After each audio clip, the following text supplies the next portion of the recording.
అఖిలపక్ష నాయకులు ప్రభుత్వ రాంకీ అధికారులతో కలిసి జవహర్ నగర్ డంప్ యార్డ్లో క్షేత్ర పరిశీలన చేసి సమీక్ష నిర్వహించారు ఎంపీ ఈటెల రాజేందర్. ప్రపంచ చరిత్రలో 10,000 మెట్రిక్ టన్నుల చెత్త ఒకే దగ్గర జమ అయ్యే విధానం ఎక్కడా లేదు. ఈ చెత్తను రీసైకిల్ చేస్తామని ప్రభుత్వంతో రాంకీ సంస్థ చేసుకున్న ఒప్పందం అమలు చేయడం లేదు. దీనివల్ల 40 కిలోమీటర్ల పరిధిలో ఉన్న చెరువులన్నీ కూడా నాశనమయ్యాయి. భూగర్భ జలాలు విషతుల్యమయ్యాయి. లక్షల మంది ప్రజల ఆరోగ్యం గాల్లో కలిసిపోయింది. కడుపుతో ఉన్న వారికి అబార్షన్లు అవుతున్నాయి.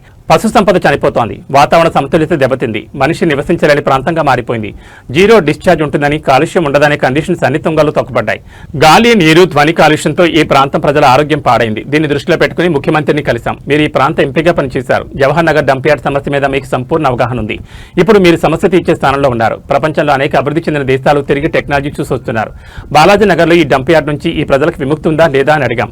అఖిలపక్ష నాయకులు, రాంకీ అధికారులు, ప్రభుత్వ అధికారులతో మాట్లాడమని చెప్తే నిన్న ఈ రోజు సమావేశాలు ఏర్పాటు చేశాం. క్షేత్రస్థాయి పరిశీలన చేశాం. కమిషనర్ వినయ్ కృష్ణారెడ్డితో కలిసి రాంకీ ప్రతినిధులతో పరిశీలన చేశాం. దీని మీద 3 రోజుల్లో ఒక రిపోర్ట్ తయారు చేస్తామని ఆదేశించాం. రిపోర్ట్ వచ్చిన తర్వాత ముఖ్యమంత్రితో భేటీ అయి శాశ్వత పరిష్కారం కనుగొనడం, ఒకే దగ్గర చెత్త వేయకుండా కాకుండా పలు చోట్ల వేయడం ద్వారా కాలుష్యం లేకుండా చూడడం కోసం ప్రయత్నం చేస్తున్నాం. రాజకీయాలతో సంబంధం లేకుండా శాశ్వత పరిష్కారం అందిస్తాం. భారతీయ జనతా పార్టీ జవహర్ నగర్ డంప్ యార్డ్కి వ్యతిరేకంగా అనేక సంవత్సరాలుగా పోరాటం చేస్తోంది.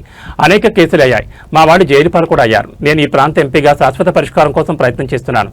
కేంద్ర ప్రభుత్వ సహకారం కూడా తీసుకుంటాం. చెత్త సేకరణ నిర్వహణ రాంకీ సంస్థ చేస్తోంది. కానీ ప్రతిరోజు వచ్చే చెత్తలో సగం కూడా రీసైకిల్ చేయడం లేదు. దీనివల్ల చెత్త పేరుకుపోతోంది. దాని నుంచి వచ్చే చెడు నీటితో భూగర్భ జలాలు కలుషితమవుతున్నాయి. జేఏసీలు పోరాటం చేస్తున్నాయి. కానీ పెద్ద పెద్ద లాయర్లను పెట్టుకుని తప్పుడు రిపోర్ట్స్ ఇచ్చి బయటపడుతున్నారు. వీరికి నిజాయితీ లేదు. ఈ కార్యక్రమంలో commissioner Vinay Krishna Reddy, MLA Malla Reddy, DCC అధ్యక్షుడు Vajresh Yadav, IMC chairman Bommalapalli Narasimha, Jawahar Nagar mayor Mekala Kavya, శాంతి కోటేష్ గౌడ్, బుద్ధి శ్రీనివాస్, విక్రమరెడ్డి, ఏనుగు సుదర్శన్ రెడ్డి, జేఏసీ నాయకులు, జవహర్ నగర్ ప్రజలు పాల్గొన్నారు. రాష్ట్ర ప్రభుత్వం రాంకీతో అగ్రిమెంట్ చేసేటప్పుడు వాసన రాదని, పొల్యూషన్ ఉండదని, ఎకలాజికల్ బ్యాలెన్స్కి ఎక్కడ కూడా దెబ్బ తినదని, మానవ ఆరోగ్యానికి ఎక్కడ కూడా హాని జరగదని చెప్పి హామీలు ఇచ్చింది. కానీ 15 సంవత్సరాల కాలంలో దాదాపు రోజుకు 10,000 మెట్రిక్ టన్నుల చెత్త ఇవాళ వస్తూ ఉంది. ఆ చెత్తను ఆపరేట్ చేయడంలో, చెప్పిన కండిషన్స్ అమలు చేయడంలో పూర్తిగా విఫలమైనట్టుగా కనపడతా ఉంది. అందువల్ల నిన్న ఒక 4 గంటలు చర్చించడం, ఇవాళ కూడా ఫీల్డ్ విజిట్ చర్చించడం. మేము ఒకటే కోరినాం, వినయ్ కృష్ణారెడ్డి గారు మా కమిషనర్ గారు వారిని ఏమన్నామంటే, ఎక్కడో సియోలో, ఎక్కడో జపాన్, ఎక్కడో అమెరికా చూడాల్సిన అక్కర్లేదు.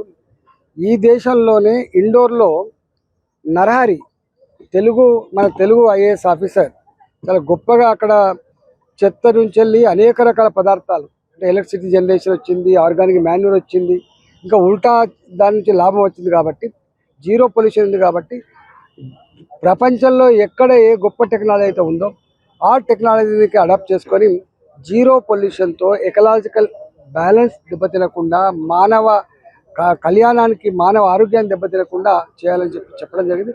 తప్పకుండా ఈ ప్రోగ్రాం ఇది పూర్తిగా అమలయ్యేంత వరకు కూడా వదిలిపెట్టే ప్రసక్తి లేదు. ఇది ఆల్ పార్టీ డెలిగేషన్. నిన్న మేము మీటింగ్ పెడితే కూడా అన్ని పార్టీల ఎమ్మెల్యేలు వచ్చారు, ప్రజాప్రతినిధులు వచ్చారు. ఇవాళ కూడా మళ్ళీ ఆల్ పార్టీ డెలిగేషన్తో చేస్తాను. రాజకీయాలు కాదు ఇక్కడ కావాల్సినవి.